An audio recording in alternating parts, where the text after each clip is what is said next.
Es la predicación correspondiente al domingo 19 de septiembre de la Iglesia Cristiana Cristo Viene de Algeciras.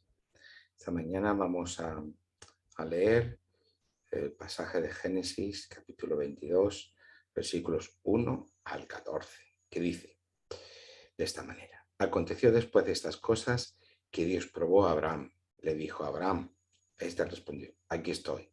Y Dios le dijo: toma ahora a tu hijo, tu único Isaac, a quien amas. Vete a tierra de Moriah y ofrécelo allí en holocausto sobre uno de los montes que yo te diré. Abraham se levantó muy de mañana, ensilló su asno, tomó consigo a dos de sus siervos y a Isaac, su hijo. Después cortó leña para el holocausto, se levantó y fue al lugar que Dios le había dicho. Al tercer día alzó Abraham sus ojos y vio de lejos el lugar. Entonces dijo Abraham a sus siervos: esperad aquí con el asno, yo y el muchacho iremos hasta allá, adoraremos y volveremos a vosotros. Tomó Abraham la leña del holocausto y la puso sobre Isaac, su hijo. Luego tomó en su mano el fuego y el cuchillo y se fueron los dos juntos. Después dijo Isaac a Abraham, su padre: Padre mío. Él respondió: aquí estoy, hijo mío. Isaac le dijo: tenemos el fuego y la leña, pero ¿dónde está el cordero para el holocausto? Abraham respondió: Dios proveerá el cordero para el holocausto, hijo mío. E iban juntos. Cuando llegaron al lugar que Dios le había dicho, edificó allí Abraham un altar, compuso la leña, ató a Isaac, su hijo, y lo puso en el altar sobre la leña. Extendió luego Abraham su mano y tomó el cuchillo para degollar a su hijo. Entonces el ángel del Señor lo llamó desde el cielo. Abraham, Abraham, él respondió: aquí estoy. El ángel le dijo: no extiendas tu mano sobre el muchacho ni le hagas nada, pues ya sé que temes a Dios, por cuanto no me rehusaste a tu hijo, tu único hijo.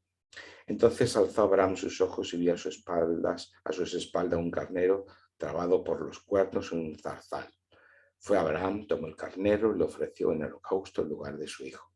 Y llamó a Abraham a aquel lugar: el Señor proveerá. Por tanto se dice hoy: en el monte del Señor será provisto. Está aquí la palabra del Señor en esta mañana. Esta mañana acabamos de leer este conocido pasaje sobre el sacrificio de Isaac a manos de su padre Abraham. Quizás sería mejor decir el no sacrificio de Isaac a manos de Abraham. Este texto se ha interpretado de diferentes maneras, de muchísimas maneras, tanto por estudiosos judíos como cristianos a lo largo de los siglos. Pero la pregunta para nosotros es: ¿cómo podemos comprenderlo hoy? Hoy estamos en una sociedad en la que, en una cultura en la que no comprendemos bien esto de hacer sacrificios, qué significaba en el momento. Bueno, habría muchísimas preguntas que responder en ese sentido. La diferencia de hacer sacrificios en Israel, en la cultura de Israel, a otras culturas y otros pueblos.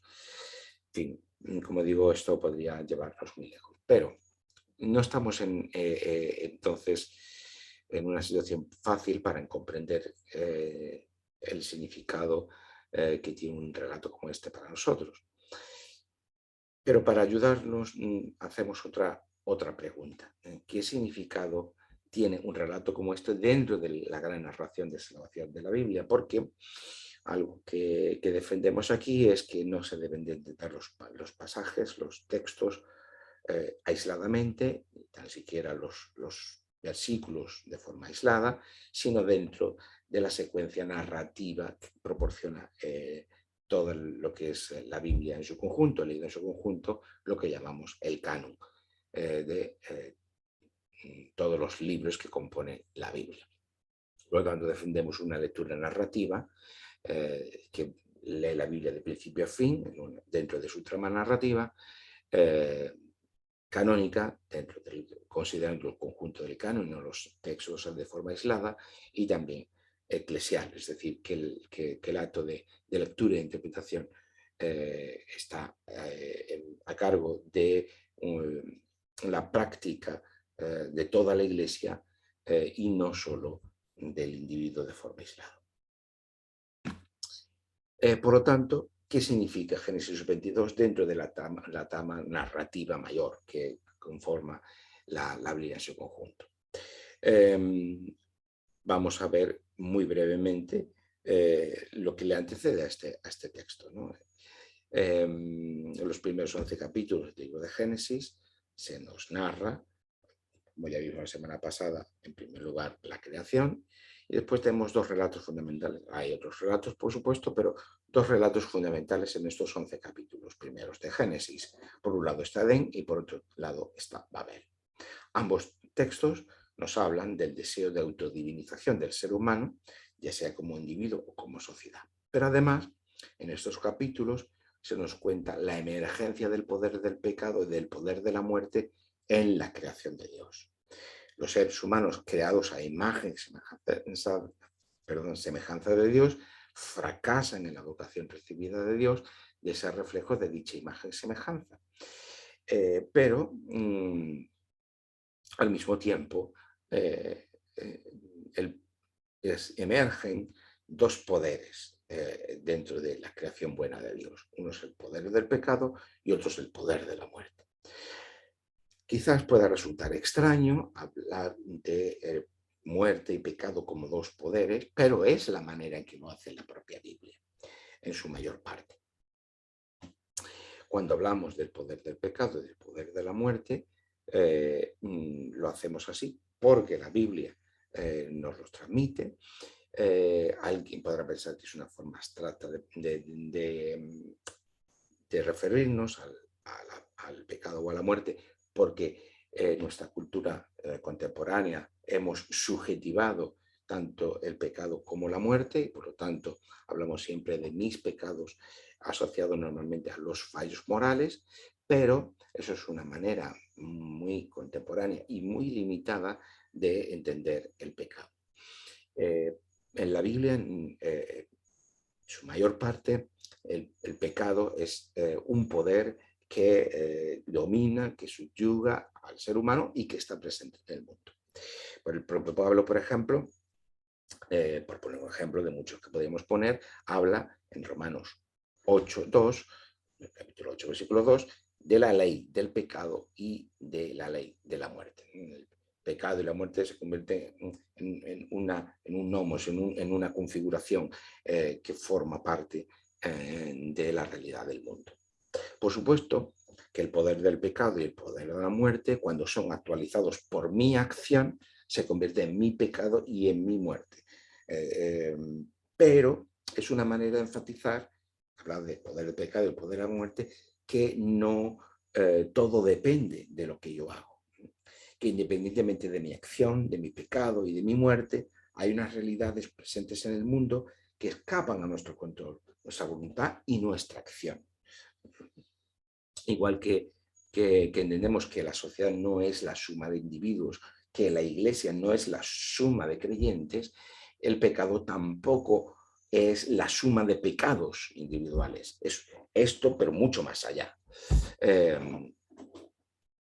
Por lo tanto, es una manera de enfatizar también la profundidad del pecado, que no se limita solo a mis fallos morales, sino a una realidad más abarcadora y presente en el mundo. Pues bien, una vez que ha sido retratada esa realidad, que lo hemos visto en estos 11 primeros capítulos, a partir de Génesis 12 se nos narra cómo Dios va a tratar con su creación y con el ser humano con un propósito, que es derrotar el poder del pecado y el poder de la muerte. Y para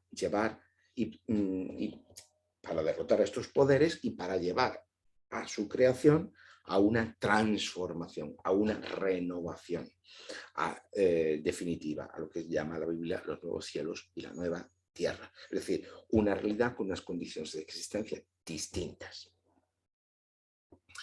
¿Pero cómo lo hace Dios? Pues la manera en que Dios hace eso es a través de la historia de un pueblo, de su pueblo, del pueblo de Dios. Y para ello, para constituir ese pueblo, Dios llama a un hombre que se llama Abraham y le hace una promesa, la que encontramos en Génesis capítulo 12, versículo 3. En ti serán benditas todas las familias de la tierra. Y eso implica la creación de una gran familia, de un pueblo, que va a servir para dar a conocerse ese Dios que se está revelando en Israel, para dar a conocer la salvación que Dios ya tiene en marcha y para alcanzar, para que esa salvación alcance a todo el mundo. Por tanto, esa gran familia de Dios tiene como origen esa promesa que Dios hace a Abraham. Por tanto, el origen de esa gran familia de Dios es el origen de la promesa y por lo tanto el origen sobre la base de la gracia. ¿Qué significa gracia? Pues aquello que Dios promete sin que medie méritos, condiciones ni estatus que cualifiquen a la persona que recibe esa promesa por sí mismo. Es decir, que Dios elige, llama a Abraham, no porque Abraham sea mejor que otros o haya hecho algo que le haga merecedor de ese llamamiento, ni porque Abraham sea pues, especial de ninguna forma. A eso llamamos gracia, que algo que se da de manera gratuita y además se da de forma incondicional. Dios, por tanto, llama a Abraham por pura gracia y le da una promesa, y una promesa que es incondicional. Es decir, que esa promesa se va a cumplir porque Dios es fiel a la palabra dada, no porque haya unas condiciones que limiten el cumplimiento de esa promesa. Como te dice el apóstol Pablo en la carta a los Romanos, capítulo 4, versículo 16, por eso la promesa es fe, para que sea por gracia. O sea, la promesa requiere de la fe, tiene como única mediación la fe, es decir, que no es otra cosa que la recepción confiada de esa promesa, para, como dice el apóstol, sea por gracia, para que sea de forma incondicional, sin mérito, sin condiciones, sin estatus previos. Cuando esa promesa, andando el tiempo, pasa el tiempo y Abraham pues, se hace mayor, no tiene hijos, habrán duda de que esa promesa de Dios pueda llegar a su cumplimiento. Cuando esa promesa parece que parecía desfallecer porque Abraham no tiene hijos, Dios renovó la palabra de la promesa, prometiendo además el nacimiento de un hijo. Ya no es esa promesa genérica que va a hacer un pueblo grande de él, sino que le va a prometer en concreto un hijo. Y le dice, además, en Génesis capítulo 15, versículo 5, que su descendencia será como las estrellas del cielo. Y para sellar esa promesa, Dios establece un pacto con Abraham. ¿Cuál fue la respuesta de Abraham? Pues, como decimos, la recepción de esa promesa, recibió esa promesa de manera confiada, lo que llamamos fe. Abraham creyó a Dios y le fue contado por justicia, le fue contado como fe, es decir, como actitud o recepción confiada y fiel a lo que Dios dijo. Lo vemos en el versículo 6 de ese capítulo 15 de Génesis. Por tanto, si en los primeros capítulos de Génesis se nos ha hablado de Dios ha creado el mundo, y ya vemos las consecuencias de eso, pero que en esa creación buena de Dios irrumpe el poder del pecado y el poder de la muerte, y Dios lo que hace es llevar, entonces, es la situación de esa creación, la que irrumpe el poder del pecado y el poder de la muerte, a una nueva transformación, a una nueva realidad. La solución para acabar con el poder del pecado y el poder de la muerte presente en el mundo y llevar a su creación a una transformación pasa esa asunción de Dios pasa por la creación, la constitución de un pueblo. Un pueblo que va a salir de la familia de Abraham. Por tanto, lo que ocurra con esa familia es el medio por el que Dios va a acabar con el poder del pecado y el poder de la muerte. Esta es la historia que nos empieza en Génesis 12 y que va a desarrollarse a lo largo de toda la Biblia hasta llegar al final, el libro de Apocalipsis. Sin embargo, esta familia, por medio de la cual Dios va a cumplir ese plan, hablamos de plan de salvación, o ese propósito de salvación, va a ser a través de esa familia. Esa familia, ese pueblo tiene que ser diferente. Pero no va a ser un pueblo diferente porque sea un pueblo mejor que otros, porque sea más santo que otros, porque tenga una cualificación moral mejor, porque sea algo distinto en sí mismo. Sino que para que ese pueblo sea diferente, necesita tres cosas. Una, tener una procedencia distinta. Otra, tener una pertenencia distinta. Y la tercera, tener una cultura distinta. Ese pueblo va a tener una procedencia distinta porque surge, como ya hemos dicho, de la gracia y de la promesa de Dios. También porque no nace del poder político ni militar, sino del rescate de ese pueblo de la esclavitud. Esa familia de Abraham se va a hacer grande en un momento determinado, como una gran familia de los descendientes de Abraham, va a refugiarse en Egipto durante un tiempo de hambre. Allí se hace más grande como un pueblo, pero llega a ser esclavizado. Y precisamente tenemos el éxodo de Egipto como un rescate de la esclavitud. Y por lo tanto, el nacimiento como pueblo ya constituido nace de ahí, de ese rescate de la esclavitud, de esa salvación de Dios operada en favor de su pueblo para rescatarlo de esa esclavitud.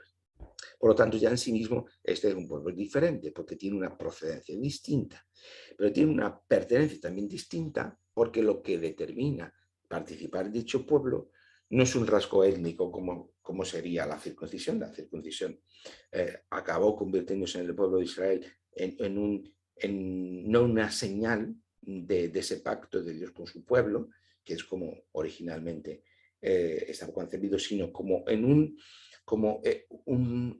rasgo que marcaba la inclusión o la exclusión a ese pueblo y que también distinguía hombres y mujeres, porque solamente se pueden circuncidar los hombres. Pues el propósito de la pertenencia a este pueblo no pasa por ese rasgo étnico o cualquier otro rasgo étnico, ni tampoco por la condición de ser hombre o mujer, ni tampoco por la constitución legal. Israel como pueblo tiene una ley. Esa ley debía tener el propósito de llevar esa promesa a su cumplimiento y ayudar al pueblo en esa tarea o en esa mediación, pero la ley se acabó convirtiendo también en un fin en sí mismo y también se convirtió en un motivo de exclusión.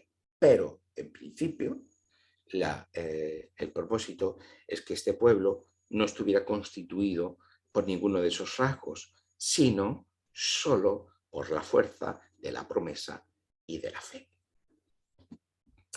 En tercer lugar, para ser un pueblo distinto necesita una cultura distinta. Pero claro, ¿qué es la cultura? Muchas veces pensamos cultura en rasgos más o menos anecdóticos o extemporáneos.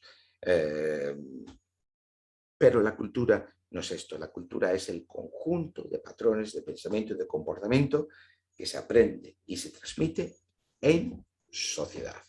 Eso es una cultura, un conjunto de patrones de pensamiento y de comportamiento que comparte un grupo social o una sociedad completa, entera. Pero para que esa cultura, para que ese conjunto de patrones de pensamiento y comportamiento sean operativos, sean, sea operativo, me refiero a que se puedan, que articulen el la vida diaria, el día a día de la gente, necesita de un conjunto de significados, de una red de significados que sean compartidos socialmente por ese grupo o por ese pueblo o por esa sociedad. La cultura del pueblo de Dios, como la cultura de cualquier pueblo o grupo social, está construida por el ser humano. Sin embargo, en este caso, caso de la cultura, vamos a decir, bíblica, la construcción de significado del pueblo de Dios está suscitada como respuesta a la revelación. A Dios se va dando a conocer a su propio pueblo una serie de experiencias y de acontecimientos, de hechos que les va, va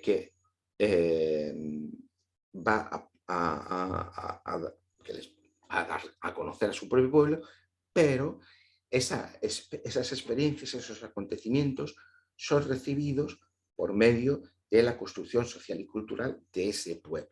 Y por lo tanto, siempre hay esta condición ambigua de la cultura, que se convierte en vehículo de la revelación de Dios, por un lado, pero al mismo tiempo es construcción social, es construcción de ese pueblo, de construcción del ser humano. Y existe, por lo tanto, siempre un carácter ambiguo entre lo que Dios va revelando a su pueblo y lo que ese pueblo va recibiendo y va construyendo a partir de ahí.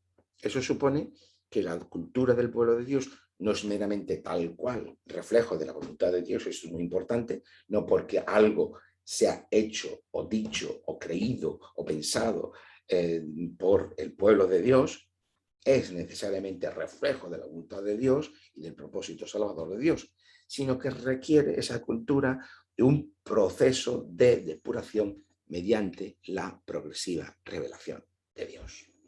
Por esta razón, Dios llama a Abraham y lo saca de su tierra. Y le dice, en Génesis capítulo 12, versículo 1, le dice a Abraham, vete de tu tierra, de tu parentela y de la casa de tu padre, la tierra que te mostraré. Pero ¿dónde vivía Abraham? Pues en Ur de los caldeos, es decir, la antigua Mesopotamia. ¿Y qué es Mesopotamia? Pues una de las culturas más importantes y más impresionantes del mundo antiguo. Lo que preludio después de lo que será la cultura asiria y babilónica. Así que el pueblo, este pueblo que va a emerger de la familia de Abraham va a constituirse de dos éxodos. Por un lado, del éxodo de Mesopotamia y por otro, del éxodo de Egipto. Es decir, de la confluencia de los dos centros culturales más importantes del mundo antiguo. Y por lo tanto, esa cultura, que podemos llamar cultura bíblica, vamos a decirlo, ponerlo entre comillas, surge precisamente como contraposición, pero también una contraposición que siempre será un camino de ida y vuelta, y esto es muy importante también tenerlo en cuenta, de esos dos ámbitos culturales que son Mesopotamia y Egipto. Muy bien. Un poco con estos rasgos generales llegamos a nuestro pasaje de hoy, el capítulo 22. Este capítulo 22 que en el Nuevo Testamento es releído y reinterpretado de distintas formas, distintas maneras. Por ejemplo, en el texto a los hebreos, la carta o el sermón a los hebreos, que relee e interpreta este pasaje, el capítulo 11, versículos 17 y 18, y que dice, por la fe, Abraham, cuando fue probado, ofreció a Isaac, el que había recibido las promesas. Ofrecía a su unigénito, habiéndosele dicho, en Isaac te será llamada descendencia. Se nos dice en este texto que Abraham fue probado. En Génesis 22 versículo 1, que lo hemos leído también, se nos dice que fue probado, pero lo que nos preguntamos era cuál era el objetivo de dicha prueba. Quizás es que Dios quería probar si Abraham iba a tener fe o no, si iba a probar cómo iba a responder Abraham, si Abraham iba a estar dispuesto a sacrificar a su hijo o no. A veces nos hacemos este tipo de preguntas, pero este tipo de preguntas no encajan bien en los textos bíblicos, porque son preguntas causales y normalmente la Biblia no se hace este tipo de preguntas, no le interesan el por qué, no va a la causa de un fenómeno para explicar ese fenómeno. Esto es mucho de nuestra cultura y nuestra tradición griega y nuestra cultura científica, pero la Biblia muchas veces no piensa en estos términos. ¿Cuál entonces debería... si eludimos esta cuestión causal, ¿cuál podría ser la respuesta? La respuesta, según los propios textos, los textos que releen este texto en el Nuevo Testamento, pero también el marco que hemos visto y que va dibujando la propia narrativa de Génesis, la respuesta, como digo, no puede ser otra que la fe. Pero no para saber si Abraham iba a tener fe o no, como una prueba de hasta qué punto Abraham pues, sería fiel a Dios o no, como si Dios eso no lo supiera, sino como la manera de ejercitar la propia fe de Abraham. El mismo texto de Hebreos, capítulo 11, versículos 8 al 9, nos dice: por la fe, Abraham, siendo llamado, obedeció para salir al lugar que había de recibir como herencia. Cuando Dios llama en Génesis 12 a Abraham, ¿qué mueve a Abraham? La fe, es decir, recibir con confianza lo que Dios le está diciendo. Y a pesar salió sin saber a dónde iba, no conocía la tierra a la que debía dirigirse, a ese éxodo de aquella cultura mesopotámica. Pero por la fe también habitó como extranjero en la tierra prometida, como en tierra ajena, una tierra que no era la suya, que no era la propia, habitando en tiendas con Isaac y con Jacob, coherederos de la misma promesa. Tienen un estilo de vida semi-nómada.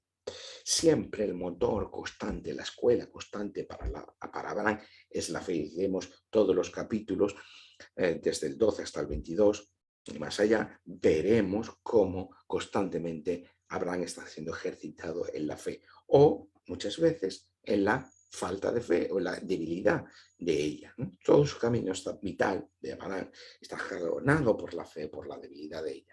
Como hemos dicho en otras ocasiones, la fe no es solo cuestión de un momento, de una decisión, sino de un ejercicio constante a lo largo de nuestra vida. Deberíamos hablar de una dinámica de la fe.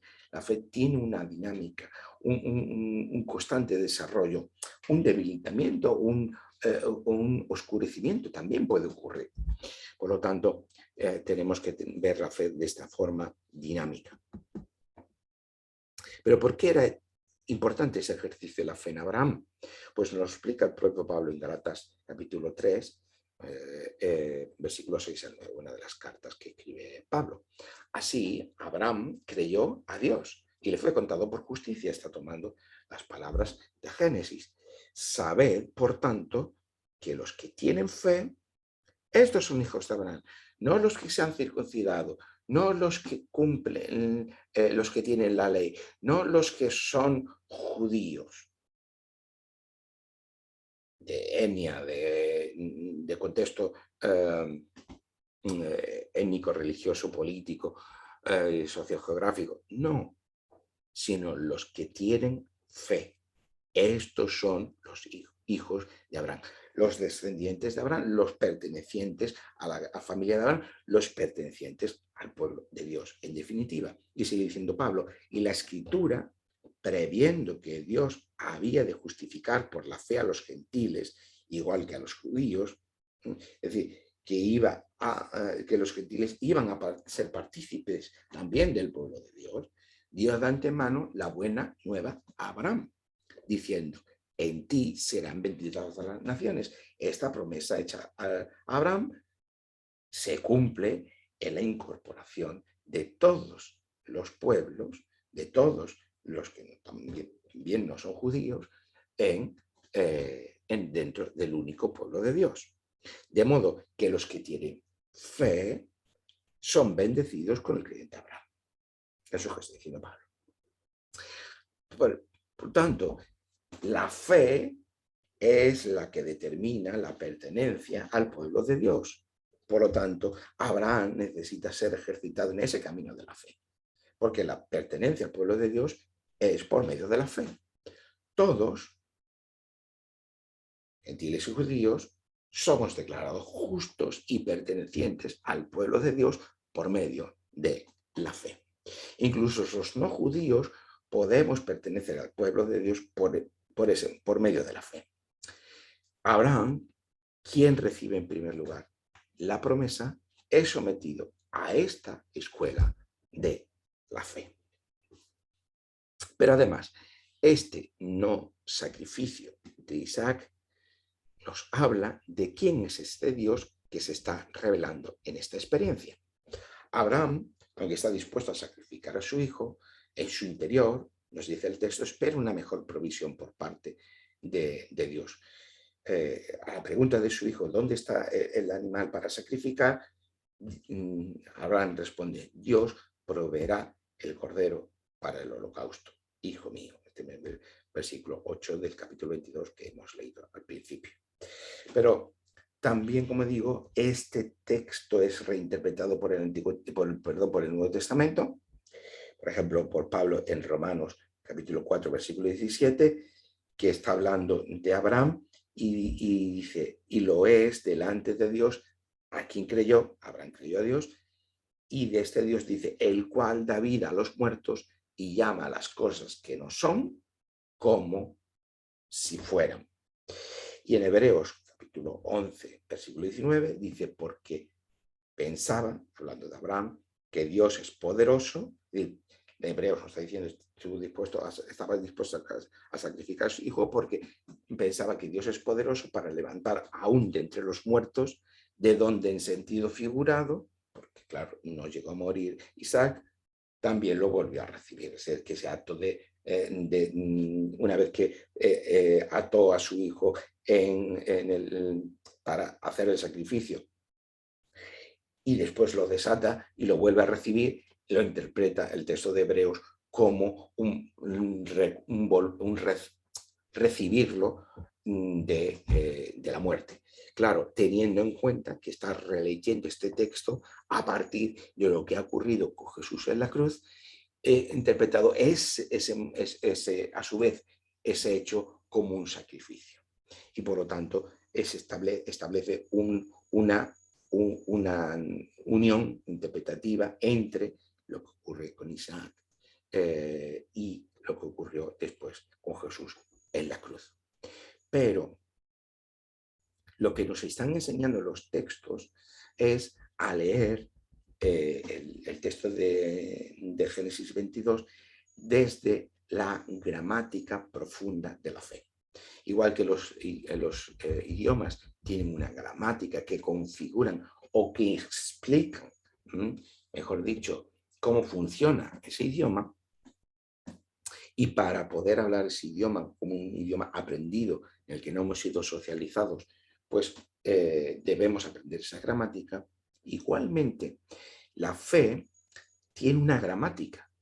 Aquellos que desde pequeños hemos sido socializados en una iglesia cristiana, hemos sido expuestos a esa gramática de la fe de una forma intuitiva, leyendo las escrituras, escuchando la predicación, cantando y alabando a Dios, etcétera, etcétera, compartiendo la Santa Cena. Hemos sido expuestos a esa gramática de forma intuitiva, la hemos ido aprendiendo, como diríamos, de forma, entre comillas, natural, y después de mayor tenemos una reflexividad sobre esa gramática de la fe, pues las personas que no han sido socializadas desde pequeños en una iglesia deben aprender esa gramática de la fe de una forma reflexiva, igual que hacemos con el idioma. Pues bien, los textos debemos leerlos con esa, como he dicho antes, narrativamente, canónicamente, eclesialmente, para descubrir la gramática, las reglas que regulan la fe.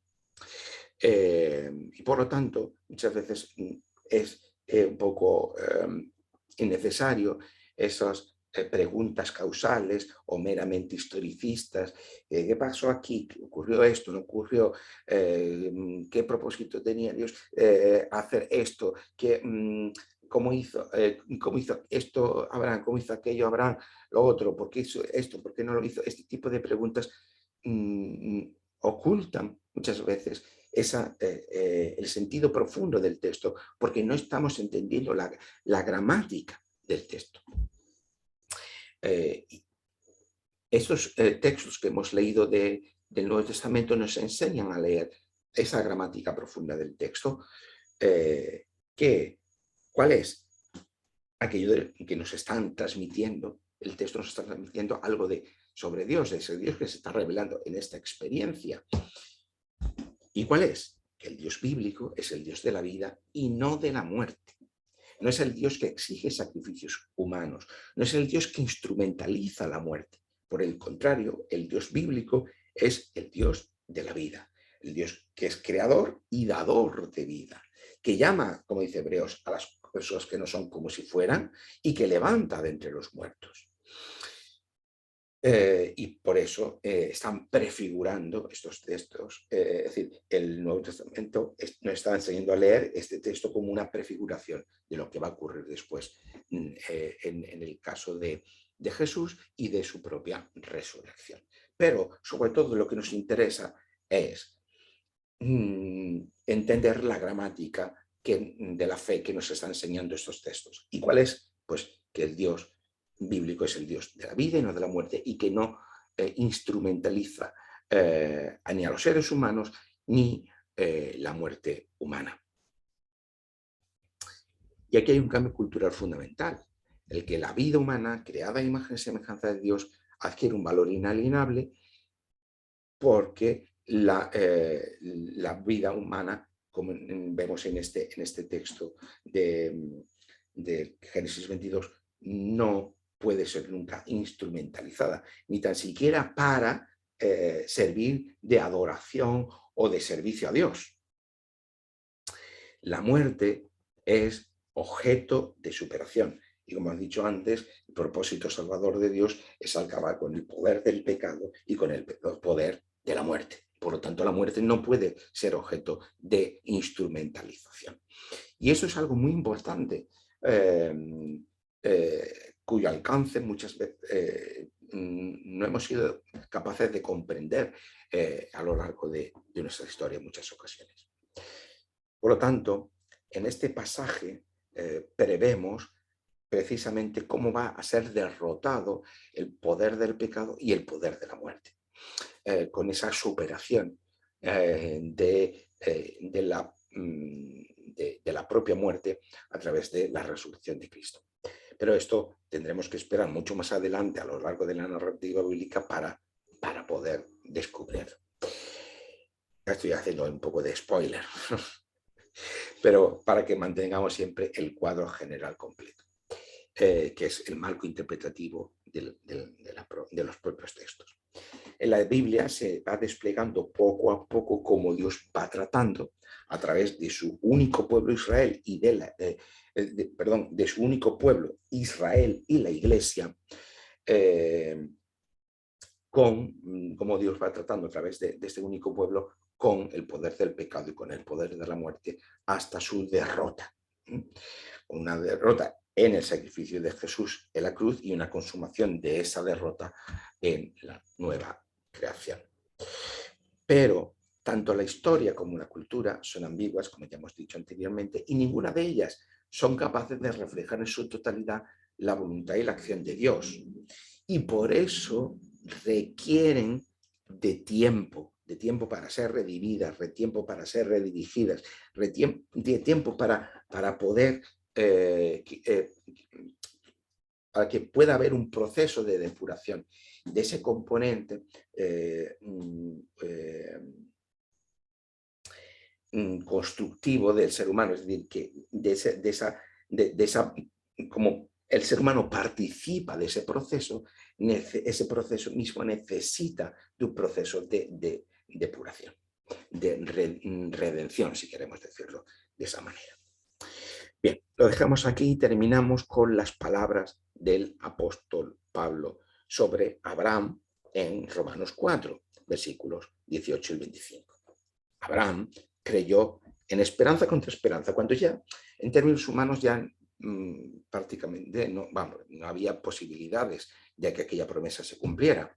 Pues, y a pesar muchas veces de su propia debilidad de fe y de su propia incredulidad, siguió recibiendo, siguió esperando, siguió luchando esperanza contra esperanza, qué bonita expresión, para llegar a ser padre de muchas naciones, conforme a lo que se le había dicho. Así será tu descendencia, como las estrellas del cielo. Y su fe no se debilitó al considerar su cuerpo, que estaba ya casi muerto, siendo casi 100 años. No parecía que ya pudiera ser padre, o la esterilidad de la matriz de Sara, como esta vuelta de tuerca a la imposibilidad de que esa promesa pudiera cumplirse, como es la forma de enfatizar que este pueblo surge por iniciativa de Dios, surge desde la gracia de Dios, desde la promesa de Dios, y no tanto desde el esfuerzo, desde la obra, desde la participación humana, cuanto que el ser humano sea el elemento decisivo que igualaría a cualquier otro pueblo, a cualquier otra realidad, a cualquier otra cultura, a cualquier otra sociedad humana. Tampoco dudó por incredulidad de la promesa de Dios, sino que se fortaleció por la fe, dando gloria a Dios, plenamente convencido de que era también poderoso Dios para hacer todo lo que había prometido, porque pues se fortaleció por la fe. ¿Veis esta fe que se va desarrollando, que tiene una dinámica, que tiene un camino vital? Por eso también su fe le fue contada por justicia, le fue contada por fidelidad. Dios fue fiel a la palabra dada. También Abraham, a pesar incluso muchas veces de su falta de fe, de su falta de confianza, también se mantuvo fiel. La fe le fue contada como fidelidad, le fue contada por justicia, pero no solo con respecto a él se escribió que le fue contada, sino también con respecto a todos nosotros, a quienes igualmente ha de ser contada, es decir, a los que creemos que en aquel que levantó de los muertos a Jesús, Señor nuestro. Igual que Abraham recibió a Isaac de las garras de la muerte de ese sacrificio, pues Dios mismo levantó a su Hijo Jesucristo de entre los muertos, y en los que creemos en esta realidad de que Dios ha levantado a Jesús de entre los muertos, el cual fue entregado por nuestras transgresiones y resucitado para nuestra justificación. Somos contados, se nos cuenta por justicia, somos por tanto participantes del pueblo de Dios y receptores de la promesa de salvación de Dios. Por lo tanto, participantes de los nuevos cielos y nueva tierra, donde el poder del pecado y el poder de la muerte son definitivamente derrotados. Que así sea. Amén.